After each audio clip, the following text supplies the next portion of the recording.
Affected po kami sa 7.6 lindol, magnitude lindol. Maraming salamat po sa access. Malaking tulong po ito sa amin for emergency shelter.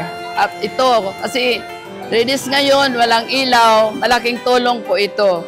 Maraming salamat po sa bigay niyong solar, at saka yung tent, tali, at saka ito po. Malaking tulong po ito sa amin lahat, lalo po galing kami sa kalamidad. Maraming salamat po sa shelter at saka sa access na nagbibigay po sa amin ng tulong. Maraming pong salamat. Pasalamat ako sa access na nabigyan kami ng tulong. Malaking tulong para sa nasira naming bahay dahil sa lindol.